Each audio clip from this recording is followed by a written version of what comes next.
All right, Wardo. It says I am live, but I can't see you. Wardo, we are live. And you probably Cool. still can't see me. Can you see me now? Nope, I cannot. Can you Nope. hear me now? You can still hear me. I can hear you. Then that's good enough for me. Hey, ladies and gentlemen, welcome to the show. And today we have a special guest. Our guest today is my longtime friend, longtime traveling companion, journeyman arm wrestler, Mr. Ward Drake. Ward Drake, welcome to the show, my man. Hello, how are you guys?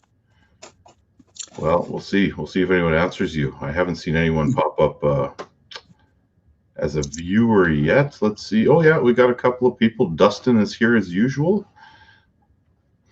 Dustin, welcome back to the show, my man. And we have, before we get going, Wardo, I just want to throw a shout out to the Patreon members. And we are talking about the elite. We got Jordan Yoakum, Bertie Marcocia, Stan Scott, Ready Go Garb, and what the hell? Let's talk the Alpha ones too. Zane William Nisley, Jeff Frank, Bruce Willis. Welcome, you guys. And yeah, what can I say? Actually, I think Ready Go Garb moved up, bumped the subscription up to the top tier. So we appreciate that very much. So Wardo, maybe let's just talk about you for a minute so people know, who you are. And Uncle John is in there. Uncle John, how's it going? And let's talk about your history in arm wrestling a little bit. Well, I started in Brandon with a Miles Wolko tournament, as you know. And I think it was Yak's Bar at the time. Might have been the Unwinder then. I'm not sure. But it was Yak's. I remember that. It was Yak's? Yep.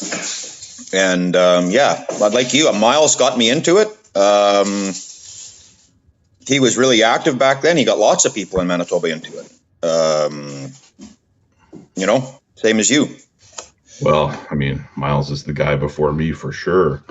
And he's still kicking around.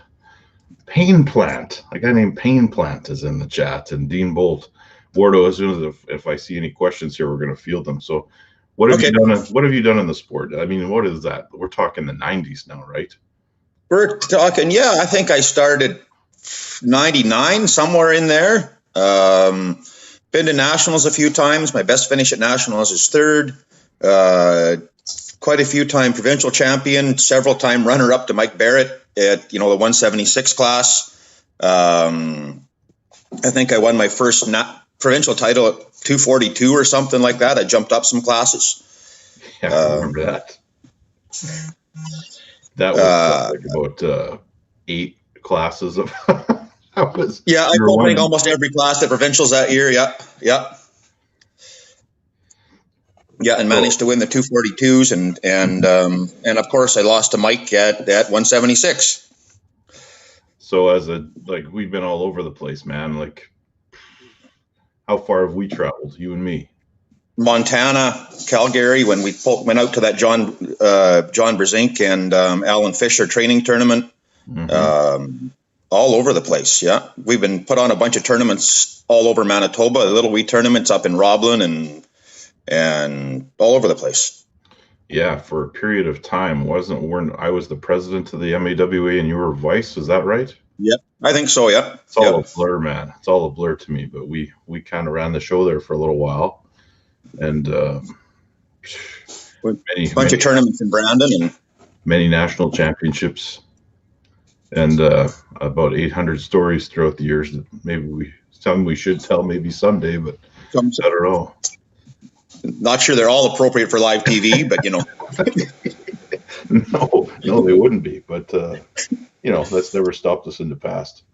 How are you making out with all this COVID stuff? Because for me, nothing's changed. I work for a farmer, so I go to work every day. The only thing that's changed is for a while, even getting parts was a pain. You couldn't go into the buildings. You had to kind of phone ahead and they'd bring you out your parts. But other than that, nothing's really changed for me other than, you can't go for a meal up until recently anywhere. If I went somewhere, you know what I mean? But, I still went to work every day like normal. And you were scheduled to actually go to the States and pull some super matches, or you been offered something? Yeah. Well, it's supposed to pull Jesse Weikart in Wisconsin, but it doesn't sound like that's going to happen at all now. Borders are going to stay shut until end of July. The media is up here saying so. Yeah, nothing like that's going to happen until at least the end of July before we can go down to the States in arm wrestling. Yeah. Jim Jensen just tuned in. Hey, Jim. In the chat, I see you got your Mark Davies Memorial Tournament shirt going on there. Yep. Yep. That was one that I really wanted to go to. I wasn't able to, but it was a good tournament. It sounds like there's still, yeah, Jim says, nice shirt, Ward. First time I've wore it, actually. Yeah, it's clean. Yeah, eh? No, we thought it was appropriate for this show, so. I still had entered, I threw my entry into this year's version of that tournament, which was going to be a series of round robin events. Yeah, so did I, but that unfortunately isn't, well, at least my part of it was canceled because of COVID, right? Nothing was open, right? Yeah, the super heavyweight portion is supposed to be in the fall. So you might be okay then. Who knows, man? Who knows?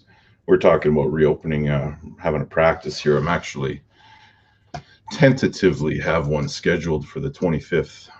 So if you go by the guidelines, it's supposed to be 5 people. And they're supposed to be masked up and using hand sanitizer in between every match. Maybe we'll do the hand sanitizer thing. Well, I was just reading a thing online. The beards, the masks don't work anyways, they say. So. Well, maybe you got to shave it off. No, that's not happening. No, that's not happening with me either. Well, once in a while it does. James. So, yeah. James says it might still happen for you, Ward. Still working on it. Okay.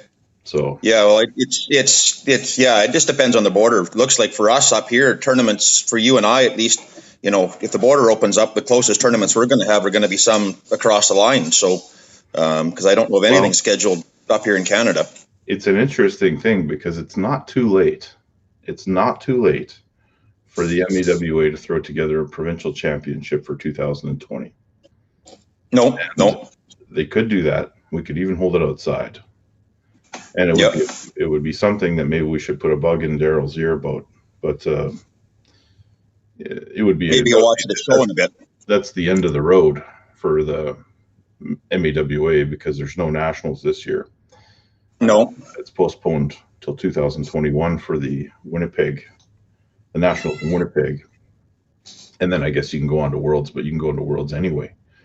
Yeah, well, the Worlds this year, I don't think we're going to, if the border's open, and the Worlds in the U.S. this year, I think it's going to be lucky if we can go to it, never mind any other country. Dustin says provincials would be sweet. But yeah, that'd be great if we did. But I mean, I haven't heard a damn thing from WAF. WAF has been pretty silent about the whole thing as far as their version of the World Championship goes. IFA file appears to be going forward. I mean, Florida is kind of wide open, as many of the states are. Yeah, the U.S. is far relaxed a lot more rules, or they're just not caring about the rules one or the other. I'm not totally sure which. Well, but they have different priorities at the moment, which COVID seems to be a thing of the past. But we'll see. They've got some bigger fish to fry at the moment. Yeah, they do. Well, let's get into these questions, man. We had some stuff submitted, and I'm sure some people might be waiting to hear their answer. So one of the questions was, they've heard a lot about cupping. Yeah, I don't remember how exactly it was worded, but it was training questions. So training to hit or catch a hit. Now, in my mind, they're the exact same thing. I disagree. I catch. If I could train to hit, I would. Don't have speed, so I hit I go the opposite way when I catch. Right, I don't go forwards. I go back. Right. But isn't that, in essence, you hitting for a negative position where you're still have enough leverage advantage? Yeah, you're right. Yeah, you're right. Yeah, it is the same thing. Yeah. I just have to come back from a negative position on my hit where, you are already in a positive position when you hit. So the mechanics of the hit, in my opinion, and this has been something I've been evolving and learning over the years, is that you need to have an advantageous starting position first. If somebody has a cup on you, there's all kinds of subtle advantages they have where it will negate your hit completely if you don't have that. Now, the part about training for the hit, I used to actually make, when I first started, I had a cassette tape I did that too with of Ready Goes. ready goes with different cadences, and I would train reaction time. So it would be me with bands from all different angles, training to react to certain. Yeah, I tried a bit of that when I trained a little bit when I first started. Again, a Miles Wolko suggestion. Yeah, Miles was kind of he has moments of genius, and we'll leave it at that. Yeah. Moments of not so much.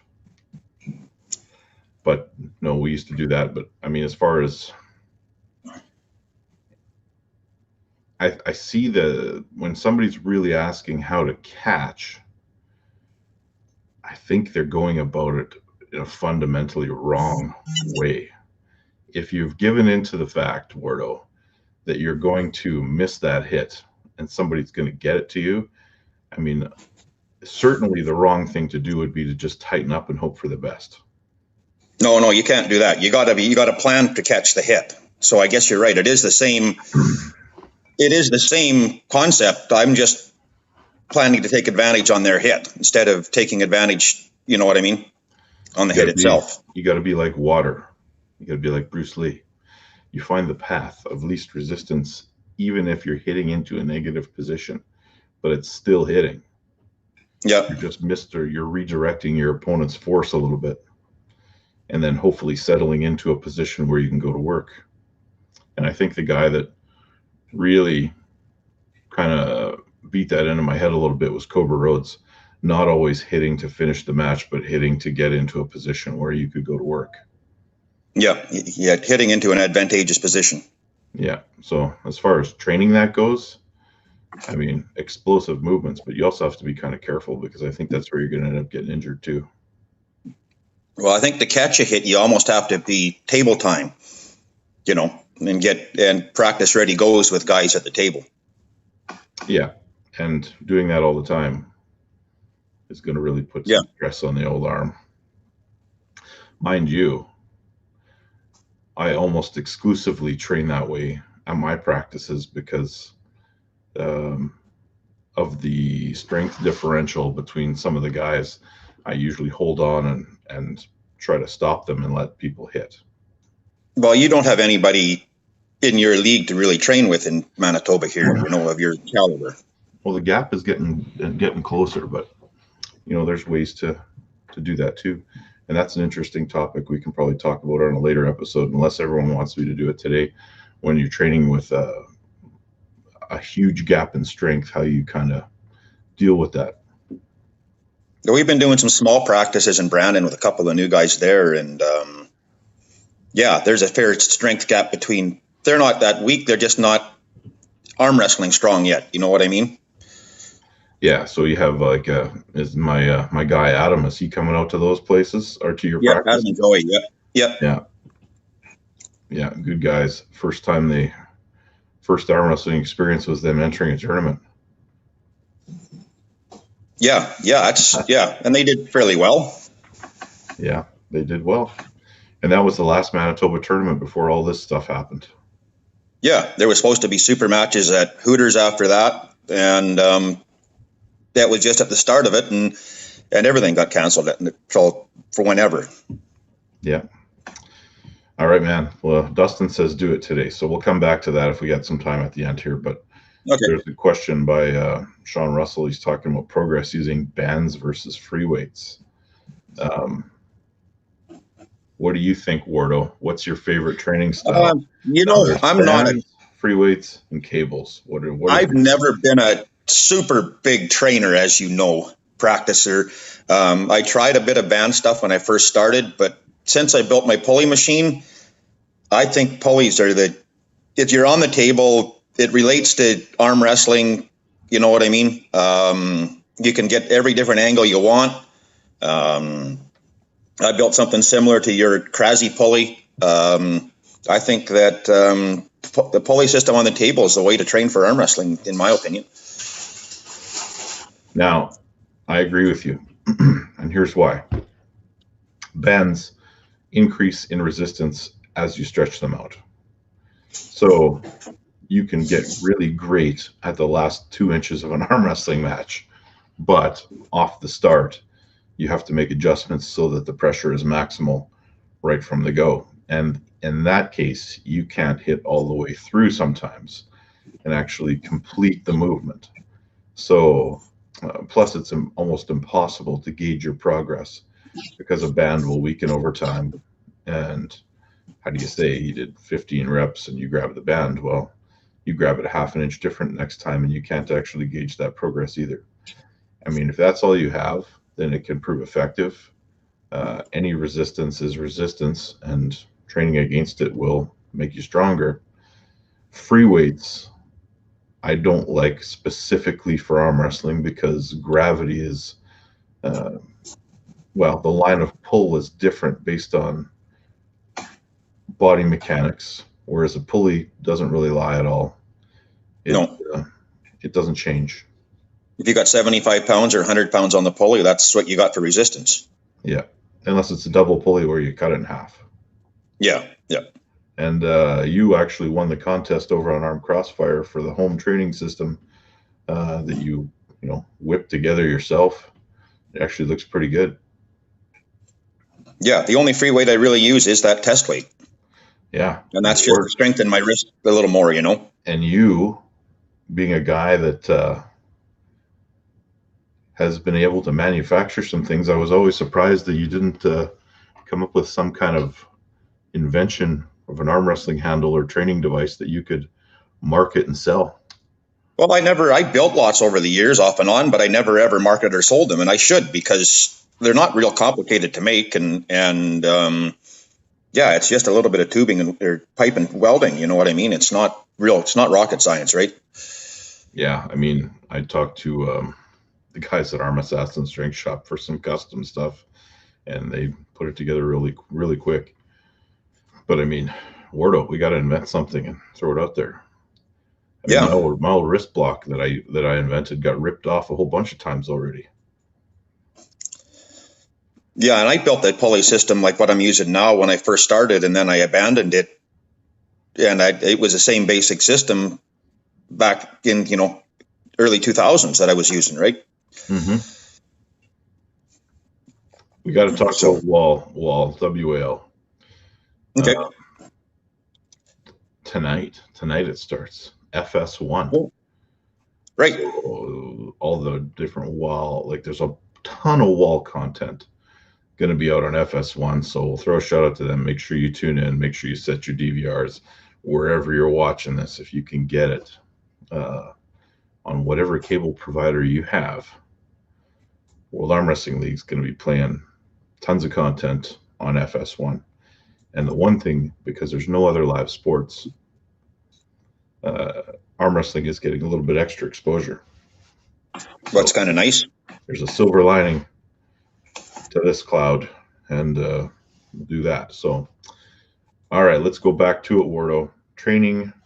How do you close the gap when you are training with somebody that isn't close to your strength level? Well, when I was out in Calgary last winter, they tried, put one finger in between your hands and pull back the other way is one way. And unbelievable the difference it makes just by putting a little pressure with a finger between the hands. I was surprised how much difference that makes. It's almost like a parlor trick. The one finger thing. I hate that though, because it gives no advantage to the, it gives you I have always been a proponent of arm wrestling properly for both guys at the table and doing other things that can close that gap.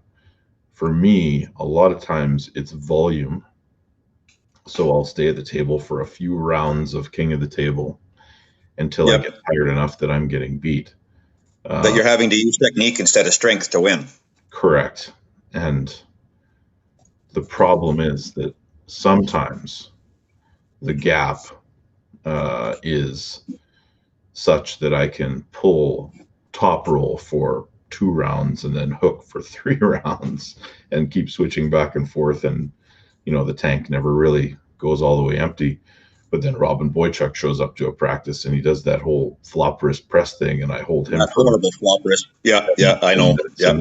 Then I'm kind of fair game for the rest of the guys there. But I mean, when guys like Nick and Bryce and Spencer all show up, it doesn't take long for me to get tired. They're all getting really strong.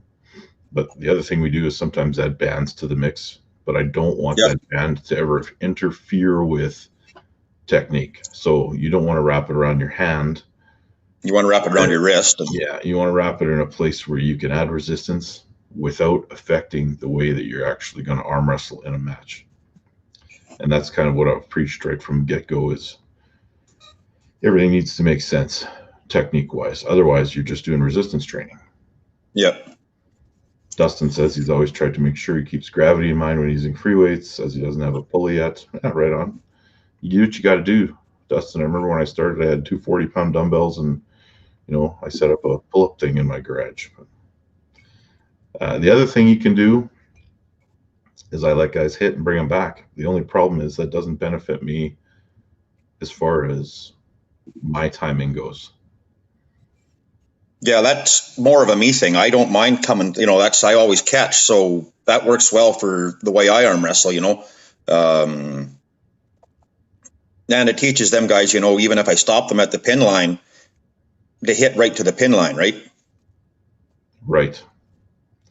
And I mean, I've really been re-examining things lately, and with me having potentially an upcoming match with Todd Hutchings, I have to develop certain techniques that are going to be appropriate for that match. Certain positions I need to be in, and I'm going to need to really train that. So he looks like he has incredible side pressure watching him arm wrestle. Yeah, he's the king of side pressure. So based on my match with Jerry, I need to train completely differently and have a completely different setup and hit. Now I've had some really some of the best arm wrestlers in the world give me some feedback on what I should be doing. So I'm going to take that and I'm going to implement that, start practicing. And when the time comes and the world reopens, I'll be ready for the match. But I mean, we got World Arm Wrestling League potentially happening next month. Like a month today is supposed to be the first event. Well, unless you have essential work permit or something like that, I don't know how Canadians can even get down to that tournament by the sounds of the media, My prediction is that they will have an all-USA first round, which means that the Devin Larratt, Michael Todd match. Happy birthday, by the way, Monster. It's Monster Michael Todd's birthday today. So let's say happy birthday to Monster Michael. Happy birthday. Hey, yeah, I don't think that match, unless they just postpone it, but I think maybe they've got Jerry sitting in the wings waiting to clean up that rematch. Okay, yeah. Which is wonderful. Can't wait to see that match too. Now, there's a ton of other matches that can happen. None of the overseas matches will happen for sure. No, not in a month. Not in a month. And I think the Canadians are probably out too. So see some restructuring maybe. But I mean, this is all crystal ball type stuff that. Yeah. Really, or if we can cross, there'll be a 14-day quarantine, you know what I mean? And who wants to have to basically quarantine for a month to go arm wrestle? Yeah. Yeah. And I think, Bowen and BLM, well, I mean, you got one guy from Australia, one guy from Canada. There's no chance of that match happening. Not on the first one anyway, unless they push the entire season back again. But I hope they put out something that's just, even if it's just the American arm wrestlers. Even if American, because the Americans are arm wrestling already. Like they've already been hosting some tournaments that, nothing been going on up here. Depends on the state. I mean, obviously New York City's not having anything anytime soon, but no. Seattle certainly isn't. But Anyway, Pain Plant is FS1 on Bell Satellite TV. No idea, man. I don't have Bell Satellite. So you have to do some Google searching and check it out on your own. Well, Wardo, what else do you want to chat about before we close off here? I'm not sure. What This else? whole live thing. Yeah, live show, whatever, 25 minutes. That's about what we do in the morning. Yep. And yeah, for those of you that are paying attention, I've been, splitting up the old Arm Crossfire footage, and we're still on hiatus over there. And I've been migrating that content over to this channel. We're up to 1,470 subs on this channel, so it's going pretty well. Okay, you're over 1,000, well over 1,000 now. Oh yeah. Not monetized yet because we've been over 1,000 for 2 years on this channel. But it's okay. I've been so inconsistent that we haven't hit the viewership that we need to hit. So we'll get there. Now that we're doing a weekly show that's getting a little bit of traction, and yeah, more and more live viewers every time that we have one of these shows. Well, that's good. Yeah. Well, Wardle, let's close her out, man. Let's get on with our days. And yep. Thanks for coming on the show. Not a problem. Anytime. I appreciate you. And yeah, signing off. Unless you guys have, I'm going to give you guys a 10-second warning in the chat if you got any more questions. Otherwise, we're going to close her out, and we'll see you guys next week. Yep, I think that's it. All right, Wardo, enjoy your day.